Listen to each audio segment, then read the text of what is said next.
Hey everybody, I'm Chris Watson alongside NYSPHSAA Executive Director Dr. Robert Zayas. We're going to do a little Q&A getting you ready for Wednesday's Executive Committee meeting. The agenda is out. We'll meet at 9 a.m. on Wednesday in Saratoga. The agenda is linked in this post. And we just wanted to go over a couple of the hot topic items you're going to hear us talk about and see social media posts about. Let's start in the sport of boys tennis. The championship date for the spring had to be changed, kind of circumstances out of our control. Yeah, we just want to make sure this is going to appear as an information item on the Executive Committee agenda to make sure the membership is aware that the boys individual tennis state championship will go from a Thursday, Friday, Saturday format to a Friday, Saturday, Sunday format, and that's because of the Regents exam conflict that we've been made aware of. So that'll be on June 2nd, 3rd, and 4th, and that'll be played at the USTA Tennis Center in Flushing in the spring. We talk about championship venues. 4 of them will be approved on Wednesday by the Executive Committee.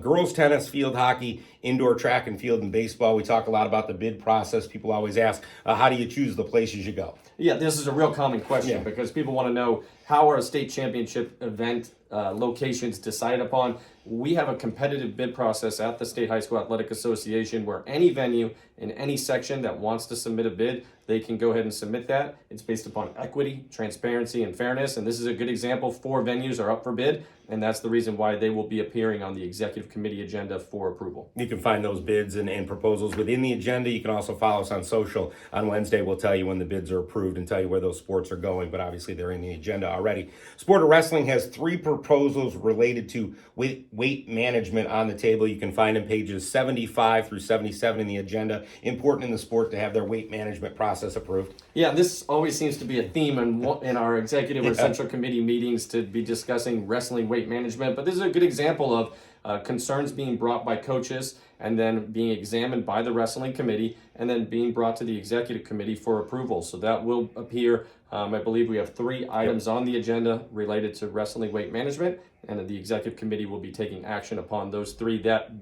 Those 3 items do have support from the wrestling committee. So pages 75 through 77 if you want to see those weight management proposals. Sport of girls flag football continues to be on the rise. When we met on Wednesday, we'll talk about and hope to approve rules for the sport and push forward with a state championship this spring. It'll still be a regional championship style event, but in girls flag, we continue to gain momentum for that sport. Yeah, girls flag football, from what we understand, is one of the fastest growing sports throughout the country. It built tremendous momentum last year when it started as just a pilot program, and we've already seen the membership throughout the Public High School Athletic Association really become interested in it. So that's the reason why we see these items on the agenda to go ahead and hopefully approve a girls flag football state championship in the spring of 2024. So a year from now, we can have a spring state championship in the sport of girls flag football. And a lot of times we get the question related to girls sports. You have girls hockey. You just had girls wrestling as an invitational event. You know, when are they going to get this state championship status?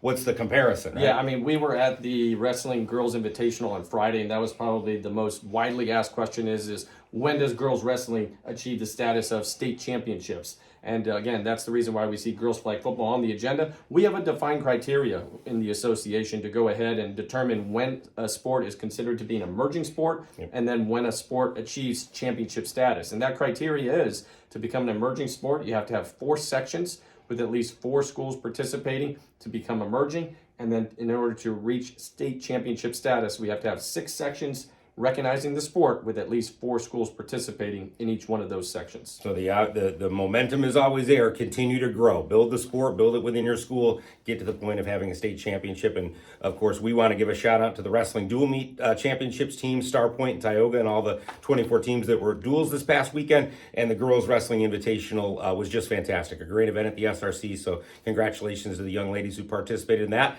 As always, follow us on social. We'll let you know how Wednesday's Executive Committee meeting goes. Thank you, Dr. Zayas, and we'll keep you posted throughout the week.